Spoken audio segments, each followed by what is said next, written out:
మా కన్న తండ్రి, నేను మరి నీ మాటలను నీ పక్షాన్ని నిలబడి బోధిస్తుండగా కావలసిన జ్ఞానమును వివేచన బోధిస్తున్న నాకు అనుగ్రహించండి.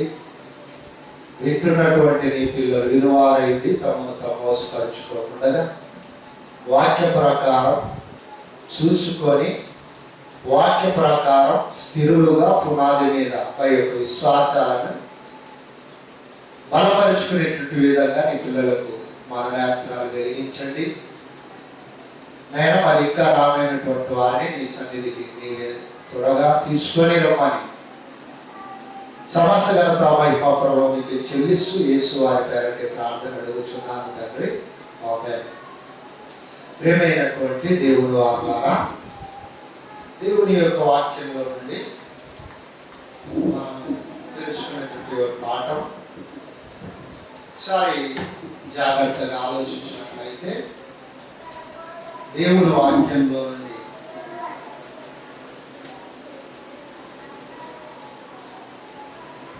రోమీయుల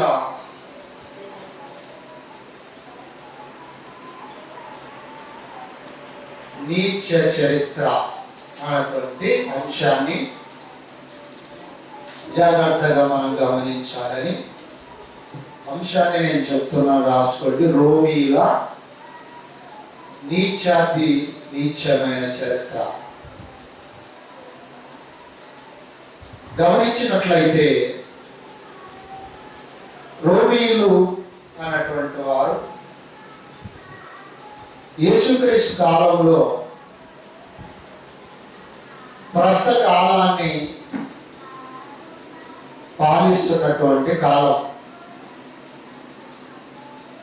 యేసుక్రీస్తు వారి పుట్టిన కాలంలో నుండి లేక ఆయన మరణించే కాలం వరకు కూడా రోమీయులు అనగా రోమా ప్రభుత్వము రోమీయులు పరిపాలిస్తున్నారు యెరూషలేముని, పాలస్తీనా దేశాన్ని అన్నటువంటిది మనకు చరిత్రలో తెలుసుకున్నాం. మన చరిత్రలో తెలుసుకొని ఉన్నాం. గమనించాలి, జాగ్రత్తగా ఆలోచించాలి. బైబుల్ ఆలోచించేటప్పుడు చాలా బాగా అర్థవంతంగా ఆలోచించాలి, చాలా ఆసక్తితో ఆలోచించాలి, చాలా వినయంతో కూడా బైబుల్ని ధ్యానించుకుందాం. మీరు ఆలోచించకపోతే దేవుని వాక్యాన్ని చాలా నిర్వీర్యం చేసుకున్నటువంటి వారిగా అవుతాం. కనుక ప్రియులారా, రోమీయుల నీచాతి నీచమైన చరిత్ర. రోమీయులు అన్నటువంటి వారు యేసుక్రీస్తు వారి జనన మరణ పునరుత్థానాల కాలాలలో పాలస్తీనాను పరిపాలిస్తున్నటువంటి వారుగా మనం తెలుసుకొని ఉన్నాం దేవుని గ్రంథంలో నుండి కానివ్వండి. అదేవిధంగా ఈరోజు లోక చరిత్రలో కూడా తెలుసుకొని ఉన్నాం. అయితే రోమీయులు వాళ్ళ యొక్క చరిత్ర అంతా కూడా, రోమీయుల స్థితిగతులంతా కూడా, రోమ అన్నటువంటిది చాలా ప్రాముఖ్యమైనటువంటి అధికారముతో రోమీయులు ఉన్నట్టుగా మన బైబిల్లో యేసుక్రీస్తు కాలం నుండి పౌలు కాలం వరకు కూడా చూస్తున్న చాలా అధునాతనమైన అధికారంలో ఉన్నటువంటి వారిగా రోముల గురించి మన బైబిల్లో చూడగలం. ఆలోచించారా?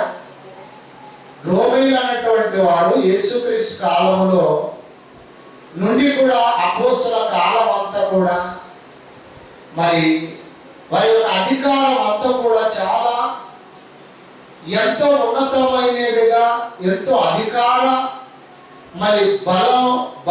బలము కలిగినటువంటిదిగా, అధికార బలము కలిగినటువంటిదిగా చూడగలుగుతున్నాం.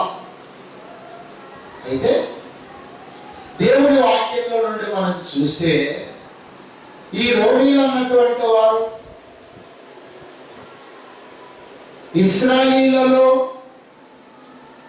ఉన్నటువంటి వారు కాదు. వీళ్ళు అర్థమవుతుందా?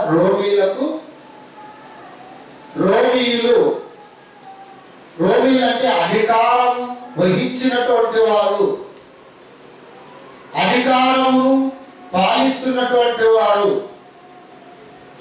లోక అధికారమును నడిపిస్తేటటువంటి వారు అని మాత్రమే మనం బైబిల్లో చూడగలం. కనుక బైబిల్లో మనం గమనిస్తే ఈ రోమీలు అన్నటువంటి వారు, వీళ్ళ గురించి మనం ఈ రోజు నేర్చుకోబోతున్నాం. రోమీల గురించి చెప్పుకోవాల్సినటువంటి ప్రాముఖ్యత ఏముంది అని ఒకవేళ ఆలోచించవచ్చు. రోమీల గురించినటువంటి విషయాలు ఏం అవసరం ఉంది అని మనం ఆలోచించవచ్చు. అయితే దేవుడి వాక్యంలో మనం చూస్తే దేవుడి వాక్యాన్ని అధునాతనంగా రోమీలు అన్నటువంటి వారు ఎలా దేవుని వాక్యాన్ని సైతం లేక దేవుని వాక్యానికి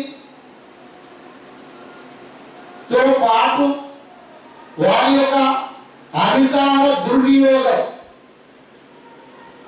అర్థమవుతుందా? దేవుని వాక్యముతో పాటు అధికార దుర్వినియోగం అంటే వారి యొక్క అధికారాన్ని అడ్డు పెట్టుకొని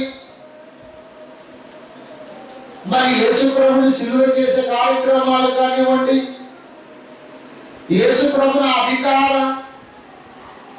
మీద ఉన్న మమకారాన్ని బట్టి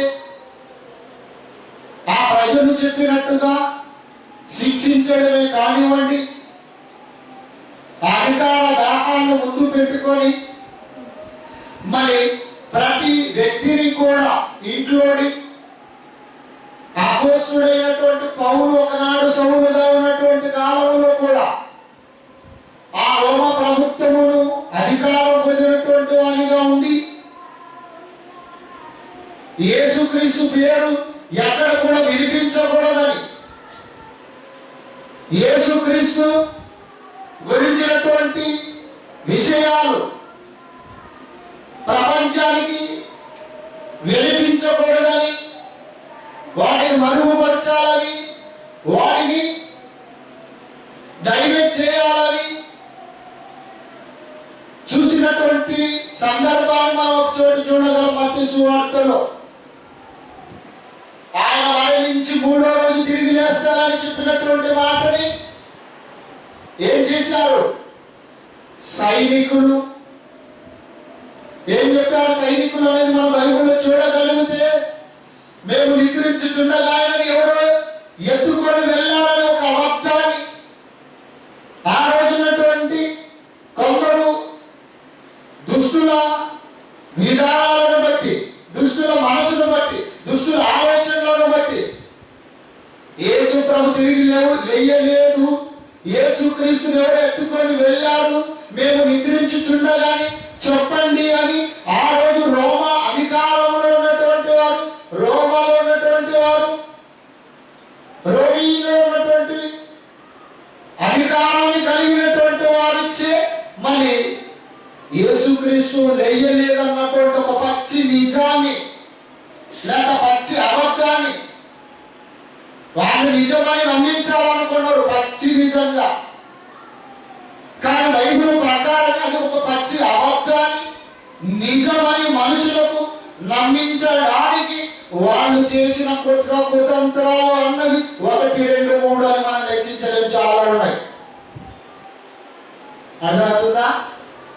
రోమీల గురించి మనం ఆలోచిస్తే అధికారాన్ని అడ్డు పెట్టుకొని అధికార దాహంతో ఒక సత్యాన్ని కూడా అసత్యానికి మార్చేటటువంటి కార్యక్రమాలు.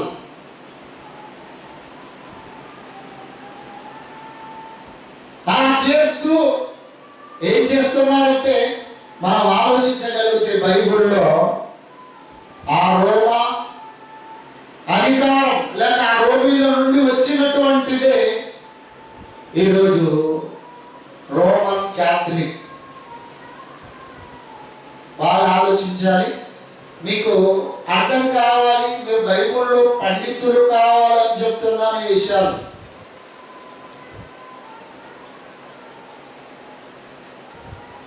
దేవుడు లేచాడు, దేవుడు లేచాడు, దేవుడు లేచాడని ఈరోజు ప్రపంచం అంతా కూడా పండుగ చేసుకుంటున్న సందర్భాలలో ఆ దేవుని గురించిన నీతి నియమాలు లేక దేవుని యొక్క సంకల్పానికి ఎలా తూట్లు పరచడానికి వీళ్ళు సిద్ధపడ్డారో మీరు జాగ్రత్తగా ఆలోచించాలని మనవి చేస్తూ ఉన్నా. ఎందుకంటే ఆ రోమీలు ఎలా చేశారని మనం ఆలోచిస్తే దేవుడి మాటలలో ఆ రోమీల నుండి పుట్టినదే రోమా క్యాథలిక్. క్యాథలిక్లు, క్యాథలిక్ అంటే మీకు అర్థమవుతుందా? ఏమన్నా అర్థమవుతుందా? మరియమ్మను పూజించేవారు. ఎవరిని పూజిస్తారమ్మా వీళ్ళు? మరియమ్మను. రోమా ప్రభుత్వం ఏం జరిగింది? ఒక రోజు యేసు ప్రభుని సిలువకి వేసినటువంటి నీచాతి నీష్టులు వాళ్ళు తిరిగి ఆ రోమాధికారంలో ఉన్న పిలాతు కానివ్వండి, అనేక మంది యేసు ప్రభుని ఇదిగోయినకి సిలువకేయండి, ఇదిగోయినకి సిలువకేయండి అని కేకలు వేస్తుంటే అధికారం ఉండి అధికారం ఉపయోగించకుండా ప్రజల మాటలకు లొంగిపోయి లేక వారికి తల వంచి యేసు ప్రభు నేరస్తుడుగా చిత్రీకరించినటువంటి వాడు పిలాతు. కారణం ప్రజల మమకారం గొప్ప అనుకున్నాడు, దేవుడి మమకారం అవసరం లేదనుకున్నాడు. చేతులు అయితే కడుక్కున్నాడు, కానీ హృదయంలో మటుకు స్థానం ఇవ్వలేదు ఆయన మాటలకు. కనుక జాగ్రత్తగా ఆలోచించాలి. ఆ రోమా ప్రభుత్వం లేక ఆ రోమా అధికారంలో నుండి పుట్టినటువంటి ప్రభుష్టులే రోమా క్యాథలిక్స్ వాళ్ళు. ఆ రోమా క్యాథలిక్ లో ఉన్నటువంటి వారే మరి ఈరోజు ప్రపంచానికే మరి ప్రపంచంలోనే అతి పెద్ద ప్రజాస్వామ్యం లేక అతి పెద్ద మరి మతాధికార గురువుగా పిలువబడుతున్నటువంటి వాడే పోపు. ఆలోచించారా? రోమా క్యాథలిక్ లోనే ఉండేటువంటి ప్రపంచ వ్యాప్తంగా రోమా క్యాథలిక్ సంస్థలు ఉన్నాయి, ప్రపంచ వ్యాప్తంగా ఉన్నాయి. అప్పటికే రోమా అధికారంలో ఉన్నవారు, రోమాలో ఉన్నటువంటి వారు ఏం చేశారో తెలుసా? కోట్ల కోట్ల డబ్బులను వెచ్చించి సత్యానికి బదులుగా అసత్యాన్ని సమాజంలోకి వదిలేశారు. ఆ రోజు రోమా ప్రభుత్వాన్ని పరిపాలిస్తున్న రోమీలుగా ఉన్నారు కనుక ఆ రోమీయ ప్రభుత్వంలో ఎన్నో కుంభకోణాలు చేసి సంపాదించినటువంటి వారిగా ఉన్నారు. ఆ రోజున్న రాజులు, అధికారులు, గొప్పవారని పిలువబడిన వాళ్ళు ఆ కుంభకోణాల నుంచి దోచుకున్న డబ్బుతో ఈరోజు రోమా క్యాథలిక్ సంఘాలని ఆరంభిస్తూ ఉన్నారు, స్థాపిస్తూ ఉన్నారు. ఈరోజు ప్రపంచంలోనే మతాది పీఠాధిపతిగా అత్యున్నతమైన స్థానాన్ని కలిగించే కైలాసం చేసుకునేటువంటి వారిగా ఉన్నారు పోప్.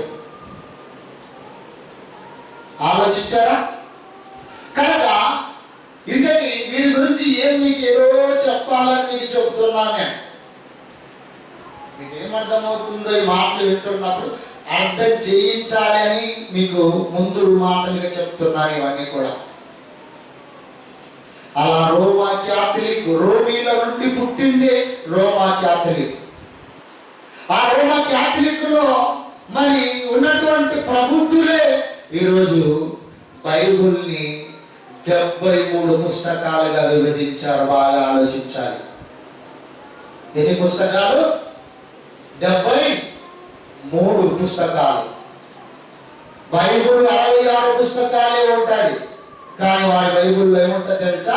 73 పుస్తకాలు.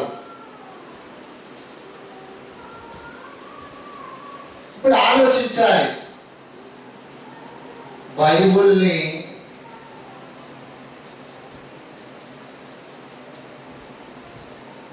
కలిపిన ప్రభుష్ఠులు వీళ్ళే. ఆలోచించారా? బైబిల్ 66 పుస్తకాలు, 73లో 66 తీసేటటువంటి పుస్తకాలు, 73 పుస్తకాలు, 66 తీసేస్తే ఎన్ని ఉంటాయి? 7 పుస్తకాలు ఉంటాయి. 7 గ్రంథాలు కలుపుకున్నారు వాళ్ళు. 7 గ్రంథాలు కలుపుకొని ఉన్నారు. 7 పుస్తకాలు కలుపుకున్నారు వాళ్ళు.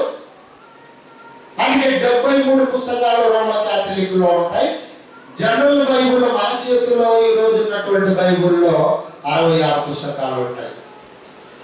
వాళ్ళు ఎందుకు అలా కలుపుకున్నారు? మనకెందుకు ఇలా ఉంది? డిఫరెన్స్ ఆలోచించాలి.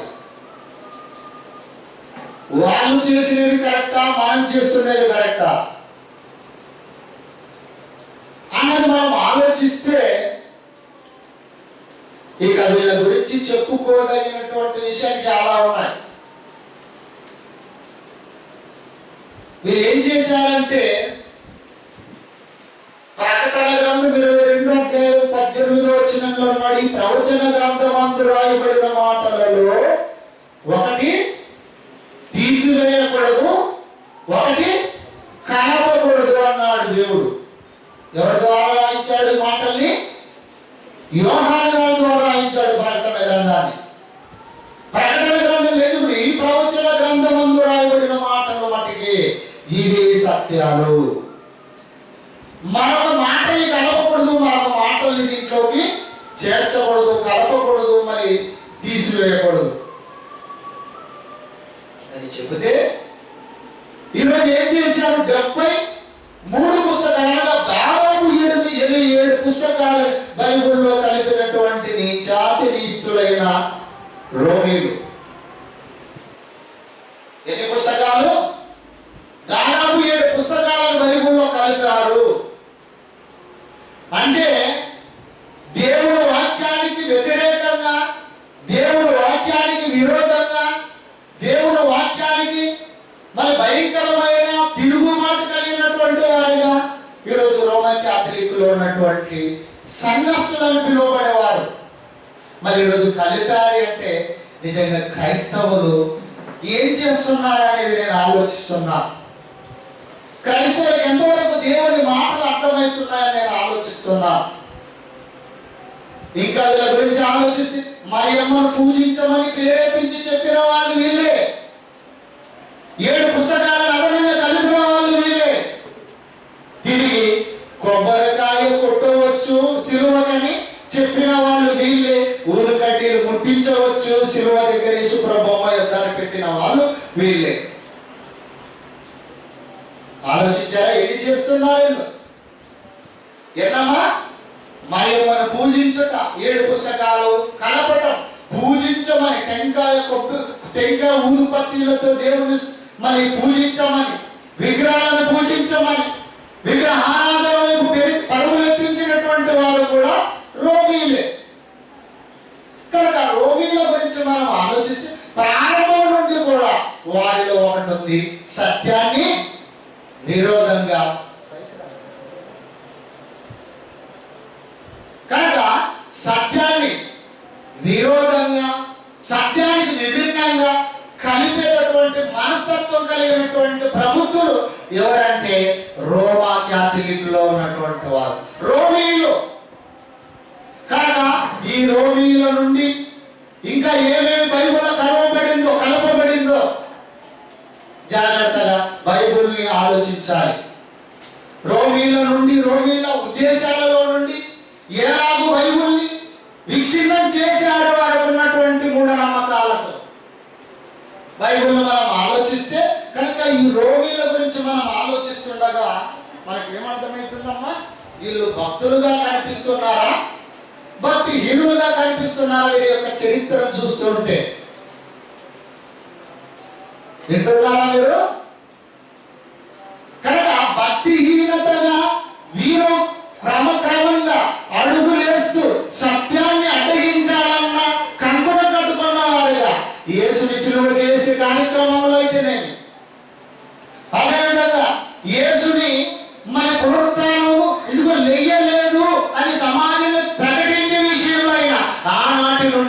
నేటి వరకు కూడా అనేకమైన భిన్నాభిప్రాయాలు క్రైస్తవ్యంలోకి విషములా కలుపుతున్న ప్రభుత్వులు రోమా క్యాథలిక్లో ఉన్నటువంటి వారు.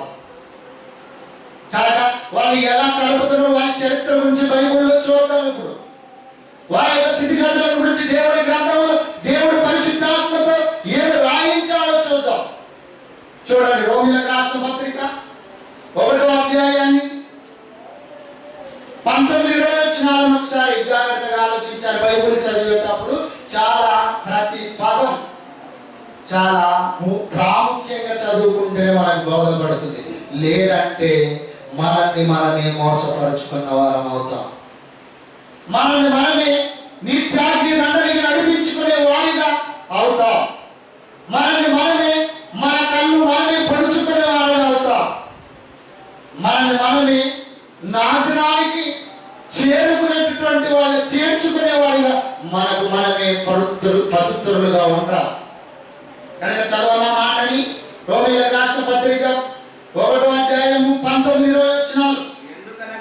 ఎందుకనగా దేవుని గూర్చి తెలియ శక్యమైనదేదో అది వారి మధ్య విషదమై ఉన్నది.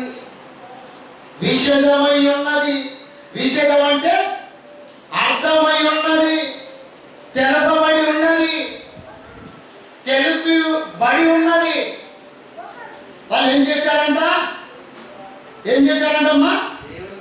ఎందుకనగా దేవుని గురించి తెలియ సత్యమైనదేదో మరి అది వారి మధ్య విషదమైనది. విషదమైనది దేవుడేది, దయ్యమేది, విగ్రహమేది, ఆత్మేది, పరిశుద్ధాత్మేది, ప్రతి విషయం కూడా విషదమై ఉన్నది. విషదపరిచాడు దేవుడు. 66 పుస్తకాలు రాయించాడు దేవుడు. ప్రవక్తల ద్వారా భక్తుల ద్వారా చెప్పాడు. ఎన్నో విషయాలు విషదపరిచాడు, తెలిపాడు. కానీ వాళ్ళు ఎలా ఉన్నారట? విషదమై ఉన్నది అన్నాడు, విషదపరిచి ఉన్నారన్నాడు. చూడండి, కిందికి చదవనా. కనుక విషదమైనది దేవుడు అది వారికి విషదపరచెను. దేవుడు అది వారికి విషదపరచెను. ఏది దేవుడు, ఏది దేవుడు కాదు. ఏది విగ్రహారాధన, ఏది విగ్రహారాధన కాదు. ఏది సత్యం, ఏది సత్యము కాదు. ఏది సత్యమైనది, ఏది అసత్యము అన్నటువంటిది విషదపరిచాడు రోమీయులకు. ఎలా విషదపరిచాడు? ఎలా విషదపరిచాడు? వారి మధ్య అనేక మంది భక్తులను దేవుడు లేపాడు. వారి మధ్య అనేక మంది భక్తుల ద్వారా బోధింప చేశాడు. వారి మధ్య అనేక మంది సేవకులతో అనేకమైన సత్యాలను గురించి ప్రకటించాడు. వారి మధ్య రోమ అధికారానికి ఏమాత్రం భయపడకుండా యేసుక్రీస్తు లాంటి వారు కూడా ఎవరి యందు మోమాటం లేని వాడై సత్యాన్ని సత్యంగా చెప్పడానికి సిద్ధపడ్డాడు. అంటే మరణాన్ని మరణింప చేస్తారని కూడా, చంపుతారని భయం కూడా ఉండి కూడా భయపడకుండా దేవుని గురించి చెప్పేటటువంటి వారిగా, ప్రియమైన కుమారుడుగా యేసుక్రీస్తు వారి జీవితం మనకు కనిపిస్తుంది. కనుక వాళ్ళకి ఏం చేశాడంటే అది వారి మధ్య విషదమైన దేవుడు వారికి అది విషదపరిచాడు. 20 వచనం. ఆయన విషదపరిచినటువంటిది ఏదో జాగ్రత్త వినాలి. ఇప్పుడు విషదపరిచి ఉన్నాడు అన్నాడు కదా పైన. ఆ విషదపరుస్తున్నదేదో ఎలా నీవు ఆలోచిస్తే నీకు అర్థమవుతుందో, నీ తలకెక్కుతుందో, నీ ఆలోచనకు అందుతుందో దేవుడు మళ్ళీ క్రమబద్ధంగా వివరిస్తున్నాడు. ఆయన అదృశ్య లక్షణం అనగా ఆయన నిత్య శక్తియు దైవత్వమును జగదుత్పత్తి మొదలుకొని సృష్టింపబడిన వస్తువులను ఆలోచించటం వల్ల తేటపరచబడుచున్నవి. ఏంటమ్మా? ఆయన అదృశ్య లక్షణం అనగా ఆయన నిత్య శక్తి. ఆయన లక్షణాలు ఎక్కడ ఉన్నాయి? ఆయన నిత్య శక్తి ఎక్కడ ఉంది? ఎక్కడుంది ఆయన అదృశ్య లక్షణాలు? ఎక్కడున్నాయి చెప్పాలి. మీరు ఏం చెప్పకుంటే చెప్పాలి, రాయనమ్మ చెప్పాలి, లక్ష్యం చెప్పాలి. ఎక్కడున్నాయి ఆయన అదృశ్య లక్షణాలు? ఎక్కడున్నాయి? ఇదిగో చెట్లు ఉన్నాయి. పక్షులు ఉన్నాయి, ఆకాశములో ఉన్నది ఆయన లక్షణం, నక్షత్రాలలో ఆయన లక్షణాలు ఉన్నాయి, నీళ్ళలో ఉన్నాయి, జంతువులలో ఉన్నాయి, ప్రకృతి అంతటా కూడా అందుకన్నాడు చూడండి నా మాట 20 ఆయన అదృశ్య లక్షణములు అనగా ఆయన నిత్య శక్తి, దైవత్వము, జగదుత్పత్తి జగదుత్పత్తి అంటే జగత్తు చేసిన మొదలుకొని సృష్టింపబడిన చెట్టును చూడండి, పక్షిని చూడండి, పురుగును చూడండి, జంతువును చూడండి, నక్షత్రాలను చూడండి, సూర్యుని చూడండి, చంద్రుని చూడండి. ఆలోచించారా? ఏం కనిపిస్తుందమ్మా? సూర్యుని చూసినప్పుడు ఎవరి లక్షణం గుర్తొస్తుంది మనకి? దేవుని లక్షణం. చంద్రుని చూసినప్పుడు చల్లగా ఉన్నావు, చందమామని పొగుడుతున్నాం, కానీ ఆ చందమామని చల్లగా పెట్టినప్పుడు ఎవరు గుర్తుకు